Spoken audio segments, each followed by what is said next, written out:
OK, bonjour. Ceci, c'est une présentation sur la réforme protestante. Donc, aujourd'hui, je vais vous parler de deux personnages, Martin Luther et Henri VIII. Les deux personnages sont importants dans la suite des événements qui vont se dérouler pendant la Renaissance. Dans la dernière session, on avait vu que la Renaissance, c'était l'humanisme qui avait lancé ce mouvement. L'humanisme, c'était essentiellement se concentrer sur l'expérience humaine. Une partie de cette expérience humaine, c'est la religion. Donc, on va voir comment ce que ces deux messieurs vont jouer un rôle important dans le développement de la religion chrétienne en Europe. Pardon. Premièrement, Martin Luther. Il a vécu entre les années qui sont indiquées ici, 1483 à 1546. Il était un moine, il était catholique et il était allemand.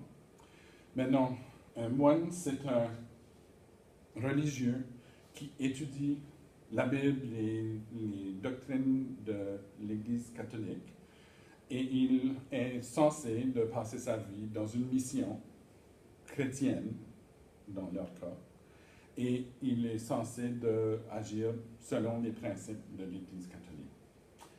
Maintenant, il était un homme de son temps qui était dégoûté par les abus de l'Église catholique. Je vais expliquer qu'est-ce que ça voulait dire, ça.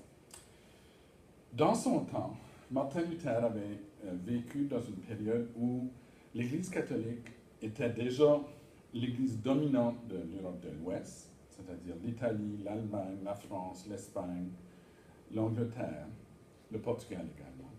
Et le centre de l'Église catholique se retrouvait à Rome. Le pape, c'est-à-dire l'évêque de Rome, était le chef religieux de l'Église catholique. Depuis l'an 1000, l'Église catholique avait imposé des règlements sur le clergé, les hommes et les femmes qui étaient membres de l'Église, pour qu'ils agissent de certaines façons. Mais il y avait des abus. Le pape, les évêques, les archevêques, les cardinaux, plusieurs vivaient à Rome.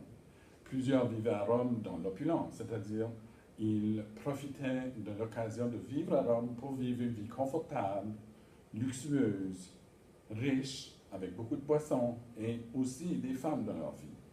Ceux qui ne respectaient pas la loi de l'Église catholique.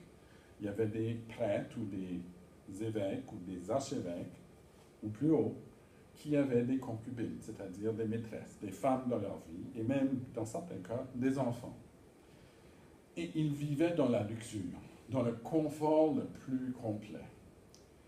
Ils vivaient une vie de privilégiés.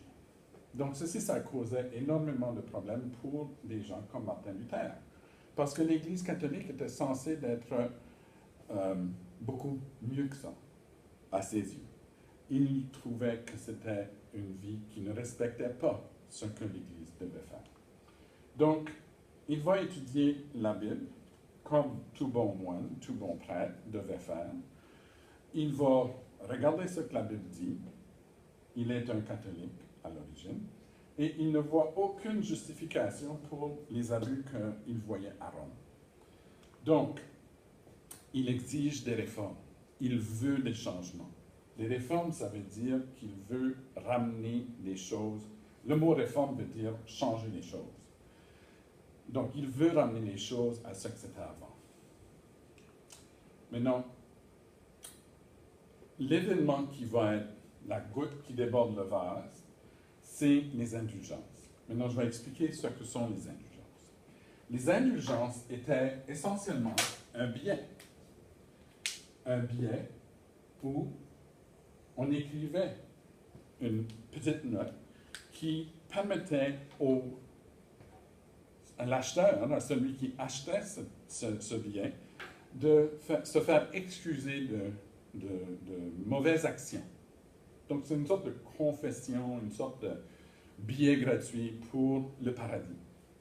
Parce que ce qu'il faut comprendre à propos de l'Église catholique en Europe à cette époque, au Moyen Âge, la Renaissance et après, l'Église catholique avait une présence très, très forte et dominante sur le territoire.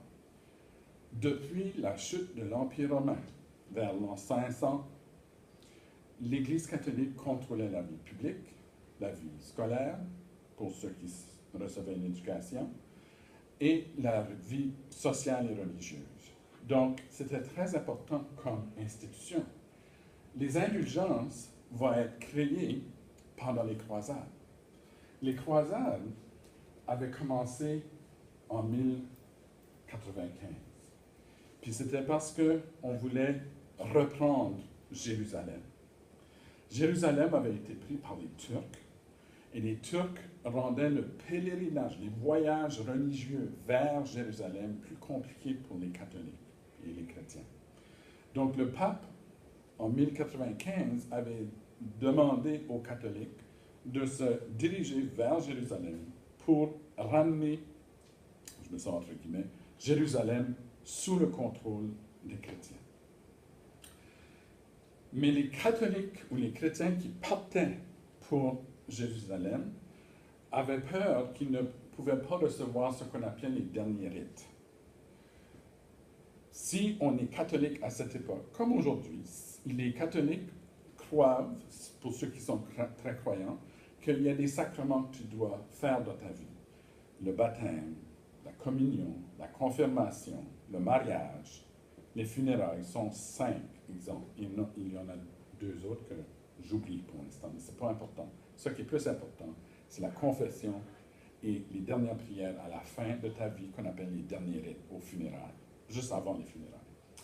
Donc, les catholiques qui partaient en croisade n'étaient pas sûrs s'ils allaient avoir la chance de faire